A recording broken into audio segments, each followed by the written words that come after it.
Hello નમસ્કાર, મારા કિચનમાં તમારું સ્વાગત છે. ફ્રેન્ડ્સ, આજે આપણે પોપકોર્ન બનાવી રહ્યા છીએ. તમે કેટલીક બાબતોનું ધ્યાન રાખશો તો મલ્ટીપ્લેક્સ થિયેટર કે માર્કેટમાં મળે છે તેવા જ ક્રન્ચી પોપકોર્ન તમે ઘરે પણ બનાવી શકશો. અને ખૂબ જ ઝડપથી લગભગ 5 જ મિનિટમાં આ પોપકોર્ન તૈયાર થઈ જાય છે. નાના બાળકોને પણ આ પોપકોર્ન ખૂબ જ ભાવે છે.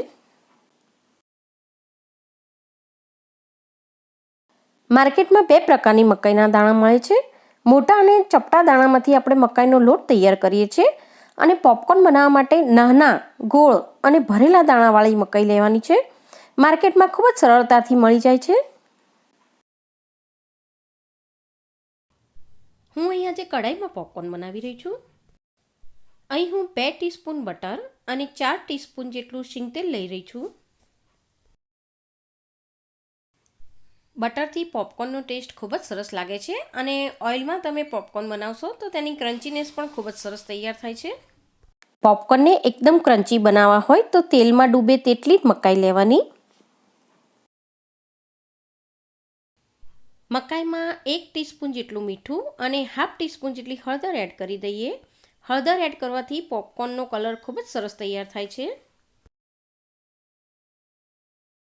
પોપકોર્ન બનાવતી વખતે શરૂઆતમાં ગેસની ફ્લેમ આપણે હાઈ જ રાખીશું. કોર્નને તમે મીઠામાં શેકીને પણ પોપઅપ કરી શકો છો, પણ આયુર્વેદના મત પ્રમાણે મકાઈ લુખી અને વાયુ કરવાવાળી છે. તો આ રીતે બટર કે ઓઇલમાં પોપકોર્ન બનાવવાથી તેનું ડાયજેશન પણ ખૂબ જ સરસ રીતે થાય છે અને તેનાથી ગેસ પણ નથી થતો.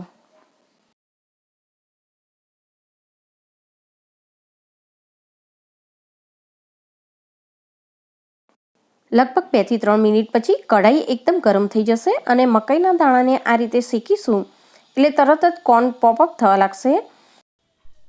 હવે આ સમયે કઢાઈને લીડથી ઢાંકી દઈએ અને કોર્નને પોપઅપ થવા દઈએ.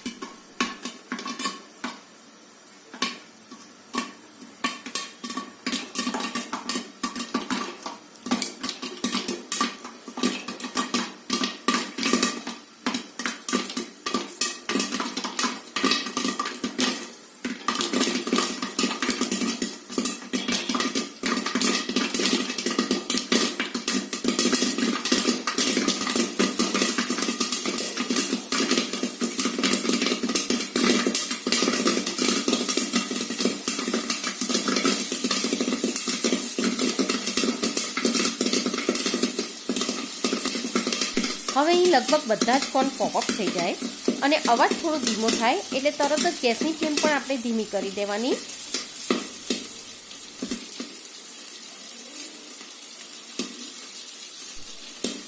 અને અવાજ બંધ થઈ જાય એટલે તરત જ ગેસને બંધ કરી દેવાનો, નહીંતર પોપકોર્ન બળી જશે.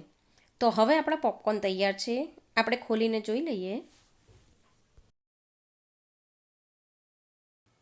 તો ફ્રેન્ડ્સ, તમે જોઈ રહ્યા છો ખૂબ જ ઓછા સમયમાં આપણે ખૂબ જ સરસ પોપકોર્ન તૈયાર કરી લીધા છે. હું અહીંયા ચાટ મસાલો સ્પ્રિંકલ કરી રહી છું. તેનાથી પોપકોર્નનો ટેસ્ટ ખૂબ જ સરસ લાગશે. પોપકોર્નમાં ભરપૂર પ્રમાણમાં ફાઇબર્સ હોય છે અને તે એન્ટીઓક્સિડન્ટનું પણ કામ કરે છે. પાચન માટે તે સારા છે. તો ફ્રેન્ડ્સ, હવે બાળકોને હલકી ભૂખ લાગી હોય ત્યારે કે પછી મૂવી જોતી વખતે ઘરે પણ થિયેટર જેવા જ ક્રન્ચી પોપકોર્ન બનાવીને તમે પણ જરૂરથી ટ્રાય કરજો. ટેસ્ટમાં એ ખૂબ જ સરસ લાગે છે. ફરી ચોક્કસ મળીશું નેક્સ્ટ વિડીયોમાં એક નવી જ રેસીપી સાથે.